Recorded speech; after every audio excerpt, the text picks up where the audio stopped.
Hello everyone, welcome to our YouTube channel dear Jyoti ma'am. इस पे हम लोग बात करते हैं जनरल स्टडीज़ के टॉप 500 क्वेश्चंस के बारे में, और जिसका ये है पार्ट 4 वीडियो। इसके पहले के 3 पार्ट्स ऑलरेडी लिए जा चुके हैं। जिसने भी उन वीडियोस को नहीं देखा है जाकर के देखिएगा, काफ़ी अच्छे अच्छे क्वेश्चन उसमें भी डिस्कशन किए गए हैं, ठीक है।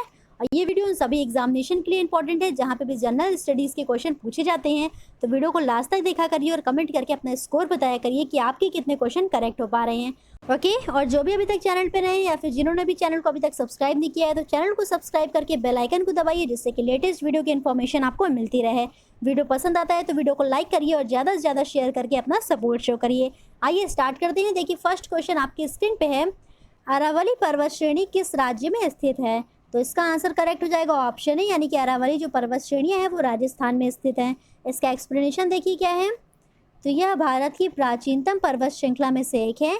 इसकी सर्वोच्च चोटी गुरु शिखर है। अरावली श्रेणी कहाँ से कहाँ तक है? तो यह गुजरात से लेकर के राजस्थान, हरियाणा एवं दिल्ली तक फैली हुई है। आइए चलते हैं नेक्स्ट क्वेश्चन, क्वेश्चन नंबर 2। निम्नलिखित में से कौन भारतीय संविधान के अंतर्गत सही सुमेलित नहीं है? एक तरफ आपको भाग दिया गया है, दूसरी तरफ उसमें जो टॉपिक्स हैं उसको दिया गया है। तो देखिए भाग 9 जो है वो पंचायत से संबंधित है, यानी कि आपका आंसर ये जो है वो करेक्ट है। भाग 9 के काम में नगर पालिका है, ये भी ठीक है। भाग 10 में संघ एवं उसके राज्यों का क्षेत्रफल नहीं है। आपका यही आंसर जो है सही सुमेलित नहीं है, ठीक है। तो भाग 10 में क्या है, ये है जनजातियों से संबंधित। और भाग 9 के खा में जो है वो सहकारी समिति है, आपका ये भी करेक्ट है। आपको क्या निकालना था कि कौन सा सही सुमेलित नहीं है, तो इसका आंसर करेक्ट है ऑप्शन सी, यानी कि भाग 10 जो है वो इसमें सही सुमेलित नहीं दिया गया था, ठीक है। आइए चलते हैं नेक्स्ट क्वेश्चन, क्वेश्चन नंबर 3 की तरफ। निम्नलिखित में से कौन सा शैल समूह भारत में धात्विक खनिजों का प्रमुख स्रोत है? तो इसका आंसर करेक्ट है ऑप्शन डी, यानी कि धारवाड़ समूह जो होता है वो धात्विक खनिजों का प्रमुख स्रोत होता है। कहाँ पे पाया जाता है, इसका एक्सप्लेनेशन देखिए।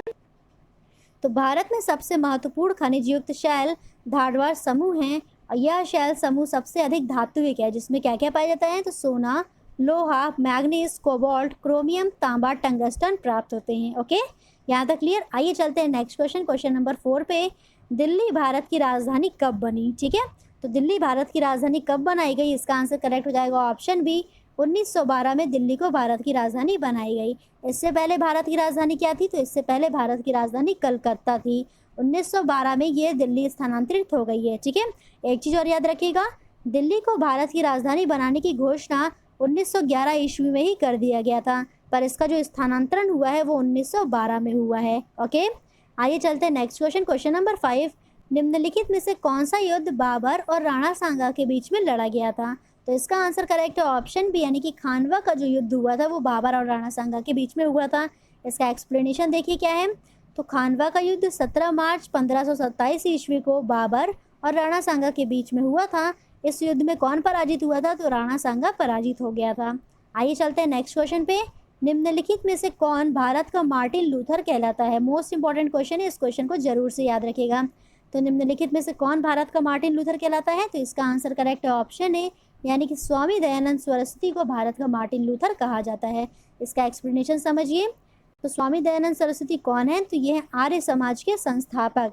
ये भी क्वेश्चन काफ़ी बार पूछा गया है कि आर्य समाज के संस्थापक कौन है, तो इसका आंसर करेक्ट होगा स्वामी दयानंद सरस्वती। ओके, और इन्हीं को भारत का मार्टिन लूथर भी कहा जाता है।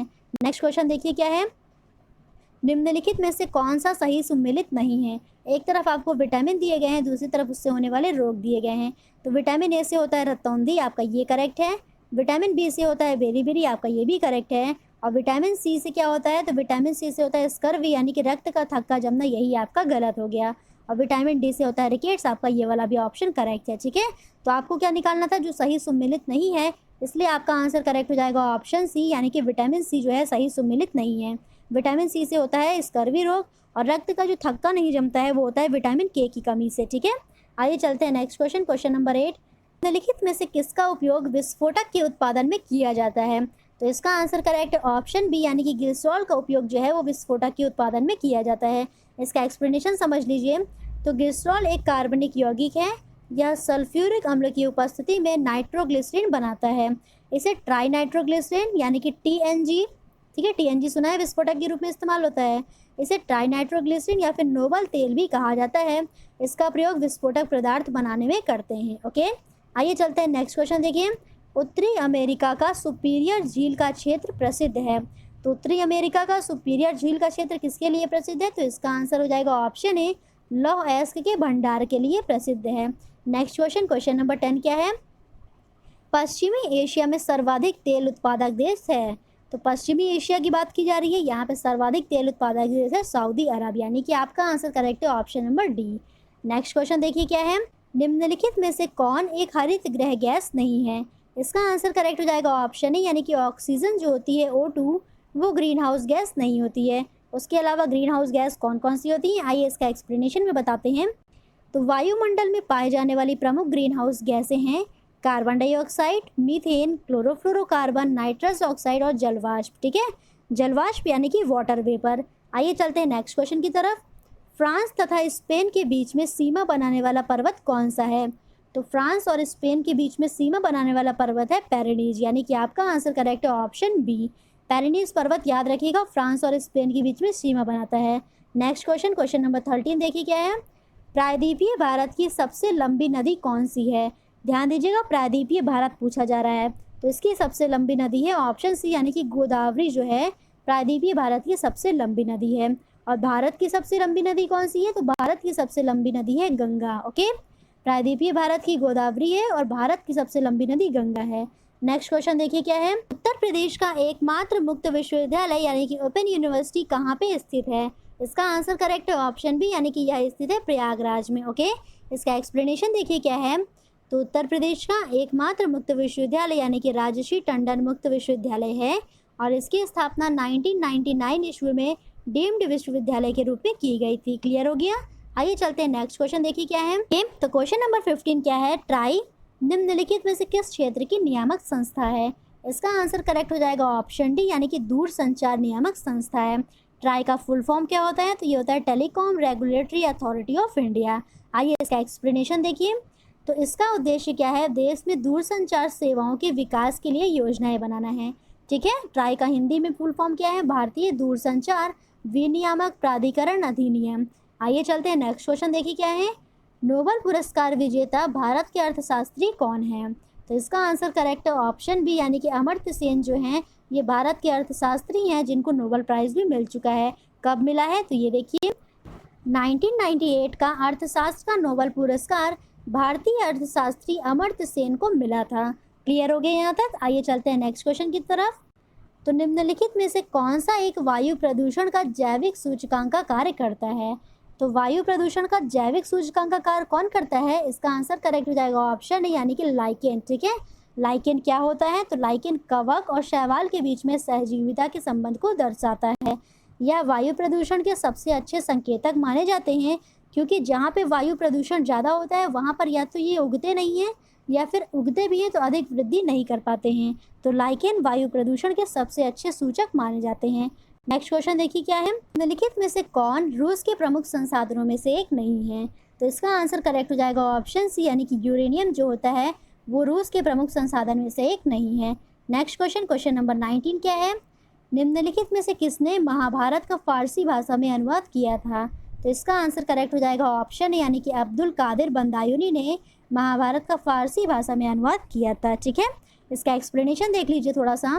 तो अकबर के आदेश से महाभारत का फारसी भाषा में रज़्मनामा नाम से अनुवाद किया गया था तथा इसका अनुवाद किसने किया था? तो अब्दुल कादिर बंदायूनी ने किया था। आइए चलते हैं next question, question number 20। Most important question है, मुस्लिम लीग की स्थापना कब और कहाँ हुई थी? तो मुस्लिम लीग की स्थापना जल्दी से बताइए कब और कहाँ हुई थी?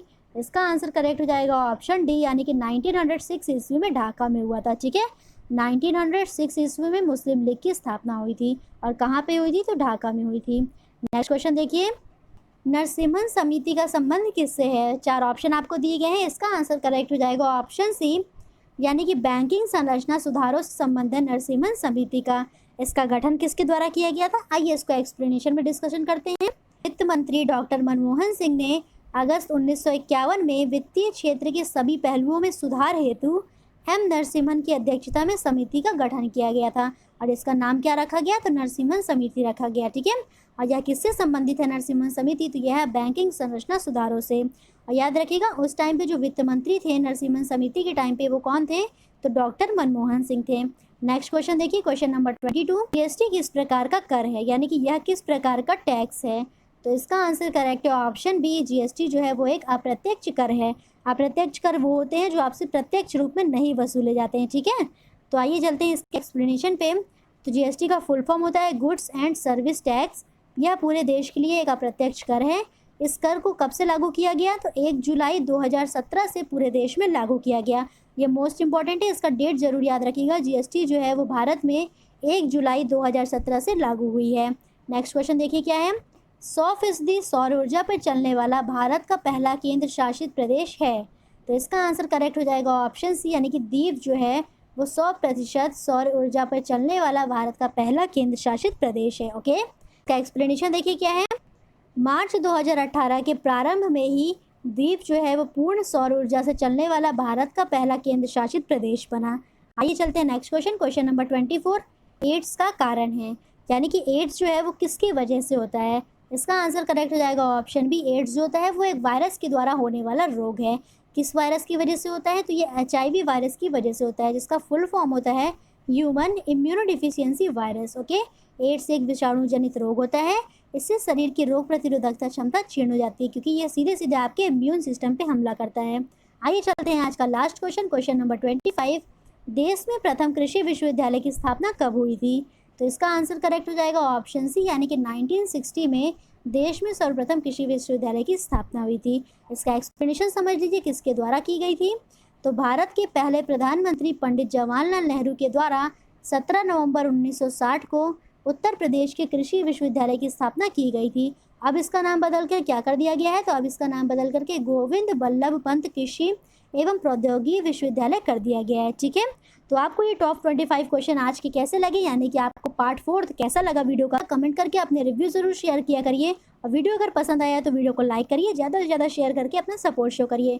और जो भी अभी तक चैनल पे नए हैं या फिर जिन्होंने भी चैनल को सब्सक्राइब नहीं किया है तो जल्दी इस चैनल को सब्सक्राइब करिए, जिससे कि लेटेस्ट वीडियो की इन्फॉर्मेशन आपको तुरंत मिलती रहे, ठीक है। Thank you so much.